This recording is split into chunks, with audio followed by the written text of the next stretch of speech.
நண்பர்களுக்கு வணக்கம். இன்றைய காணொளி வீட்டு தேவைக்காக வச்சுருந்த கற்பூரவள்ளி வாழையை அறுவடை செய்யும் பொழுது நான் காணொளி பதிவு பண்ணுறேன். இது நம்ம முற்றிலும் வீட்டை சுற்றி வீட்டு தேவைக்காக தான், வியாபார நோக்கில் வைக்காமல் இயற்கை முறையில் தன்னிச்சையாக வளர மாதிரி தான் வச்சுருக்கோம்.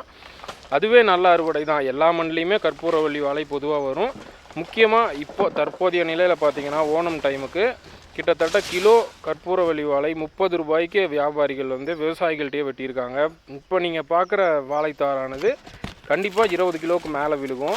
அது 30 ரூபா ஒரு கிலோன்னு வெட்டினோம்னா கிட்டத்தட்ட ஒரு தார் 500 ரூபாயிலேருந்து 600 ரூபாய் ரேஞ்சுக்கு போகிற அளவுக்கு இப்போது நல்ல டிமாண்ட் இருக்குது. டிமாண்டுங்கிறத விட எல்லா மண்ணிலையும் வருது. முட்டுவலி கம்மி, அதிகமாக உரச்செலவு இல்லை. நார்மலாக நம்ம இருக்கிற தொழு உரம் வச்சா போதும். இடைக்கன்றுகளை மட்டும் சுற்றி பராமரிச்சுட்டு இருந்தால் போதும். கண்டிப்பாக தொடர்ந்து ஒரு 3 வருடங்களுக்கு ஒரு ஏக்கருக்கு 1000 மரங்கிற இதில் போட்டுகிட்டே இருக்கலாம். ஒரு மரத்துக்கு ஒரு மரம் 7 அடி இடைவெளி விட்டு போட்டே இருக்கலாம். இப்போ நீங்கள் பார்க்குற தார் பார்த்திங்கன்னா 13 சீப்பு இருக்குது. காய்கள் இன்னும் கொஞ்சம் ஊறி இருக்கும். ஆனால் நீங்கள் பொதுவாக கடைக்கு கொடுக்குறீங்க அப்படின்னா இந்த மாதிரி சைஸில் வெட்டி கொடுக்குறது தான் பெஸ்ட்டு. ஏன்னா பெருசாக பழங்கள் சேதமாக இருக்குது. ஒரு சீப்பில் 16 காய் இருக்குது, 13 சீப்பு இருக்குது. வெயிட் கிட்டத்தட்ட 20லேருந்து 25 கிலோ வரும். கற்பூரவள்ளி அதிக செலவில்லாத நல்ல எல்லா மண்ணுக்கும் வளரக்கூடிய ஒரு சிறந்த வாழை ரகம்.